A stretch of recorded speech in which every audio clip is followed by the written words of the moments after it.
So I generally require a fair amount of writing in my classes, and students often seem to struggle with some simple things that I thought I could cover in a writing workshop. And uh, this is going to be several sessions. I'll try to keep them pretty short, maybe 10 minutes or so. And so this is the first of those sessions, sort of geared at not really making you a great writer. I don't consider myself a great writer, but I have figured out a few things that got me through school, and they're just sort of some tips and tricks that can help you, especially if your instructor is using Canvas or Blackboard or D2L or some other course management system, um, or even if it's an online course.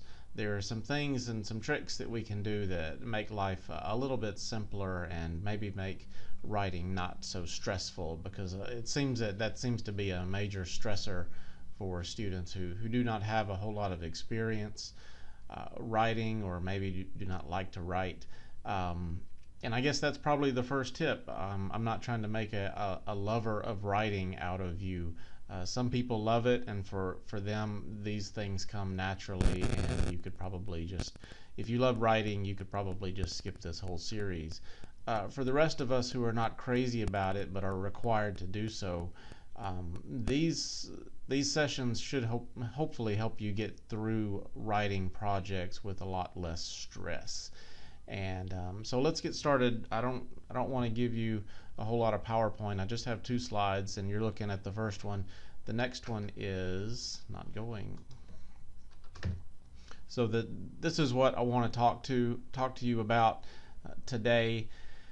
Just some quick things that will help you get organized and get started on your project. I think for many, when you are given a writing project, whether it's a big writing project of 3, 4, 5 pages, or even just a discussion posting, it's hard to know even how to get started. And so this first session is geared towards getting you organized and maybe helping you get started on the project. One thing that I use for every project, whether it's a large one or a small one, is I use Microsoft Word. It doesn't have to be Microsoft Word. It could really be any word processor, but Microsoft Word really is the industry standard for word processing these days. And one way that it's really helpful is that if I have a medium-sized project, let's say that my objective here is to write 300 words, or maybe one page. 300 words double spaced is about one page.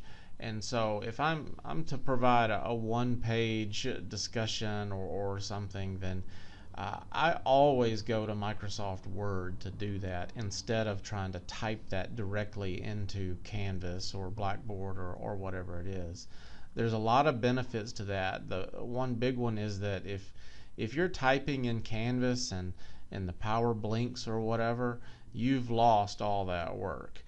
If you're typing in Canvas, it's not necessarily checking your grammar and spelling, or at least not as well as Microsoft Word can.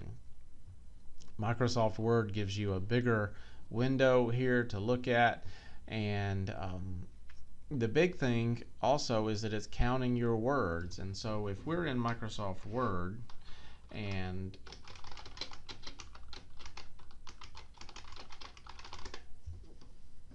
I would not start a discussion with this line, but you can see here that it is counting my words, and if I know that I've got to get to 300 words, I can tell I've already got 5 out of the way. And so what I can do from here is go to File and save this as something. I can save it locally on my computer, or I can save it somewhere else, and I can come back to it. I don't have to do all 300 words right now. I can sort of get started and get some thoughts together, maybe do 100 words or 50 words or 10 words a day, or maybe I do 100 words and then I'll watch an episode of whatever it is on Netflix, and then I come back and do another. Using Microsoft Word in this way lets you break up the project into smaller bites. You don't have to sit down in Canvas and type out 300 words all in one go. You can use Word to break that up into pieces. So for those reasons, I am a huge fan of using Microsoft Word or some other word processor. And so what you do is when you get it like you copy and then you go over to your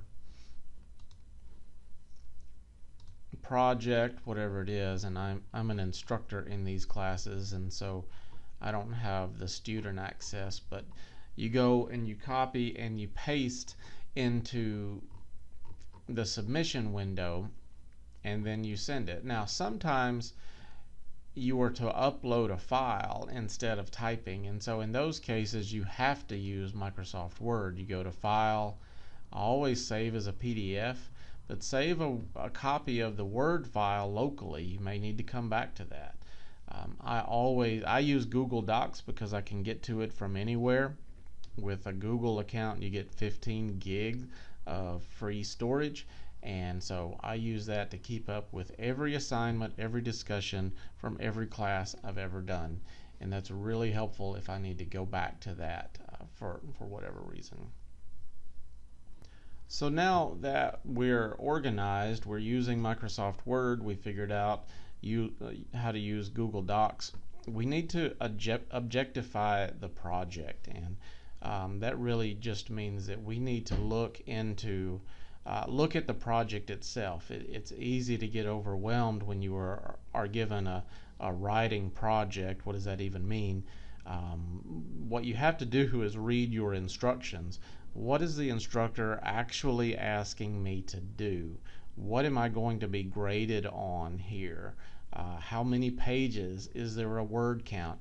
On my courses, I like to give them a word count instead of a page count, because you can sort of manipulate pages with margins and font size and font face and all of that sort of thing. So I generally say 300 words, and I know that that's about a page. So you need to know that. Does your instructor care about page count or word count? I generally do not. I want you to say, I want you to answer the question, what is the objective of the assignment? And your response should be long enough to answer the question. But again, you need to look at what your requirements are for your instructor for that specific assignment, because they will often change. Is there a format requirement? I like to use APA, but a lot of instructors use MLA. It really depends on the discipline. In education, we use APA a lot, and MLA is a little more generic and is used a little more widely. So you need to know what format your instructor is expecting. Sometimes they don't care, they just want you to stick to a format. So make sure that you know those things going in.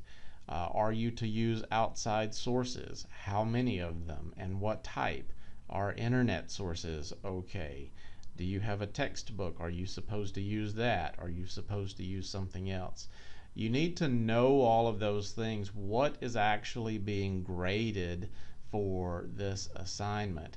And I tell you all of this because teachers do not actually always read your response. If you have a 3 to 5 page paper that you submit and your instructor has 45 students in the class, they are not reading all of those things. They're looking to see, is it the right length? Did they use the right number of sources? Did they hit all the marks on grammar and punctuation and that sort of thing? Your instructors are scanning those papers at best, and so if you have obvious deficiencies in the length or the number of sources or the formatting, I'll tell you on mine, I always skip to the references page at the very end. Did they format references properly? If no, then I know they probably did not format the rest of the paper properly because they didn't pay attention to formatting. And so then I'll go and pay a lot more attention to the rest of the paper. But If they took the trouble to get their references page right, then probably they went through and did the rest of the paper correctly as well. And so objectify the assignment. You need to know, what is it that I'm being graded on here? And once you know those things, you can sort of start writing. And I generally recommend starting with an outline, and we'll talk about that in the next session. An outline is absolutely critical. You've heard that from all of your writing instructors before. An outline can actually help you save time and grief over the length of the project if you will do it properly. And so we will talk about that on the next session. So I hope that was helpful. If not, you can disregard, but if yes, please let me know. Thanks. Bye.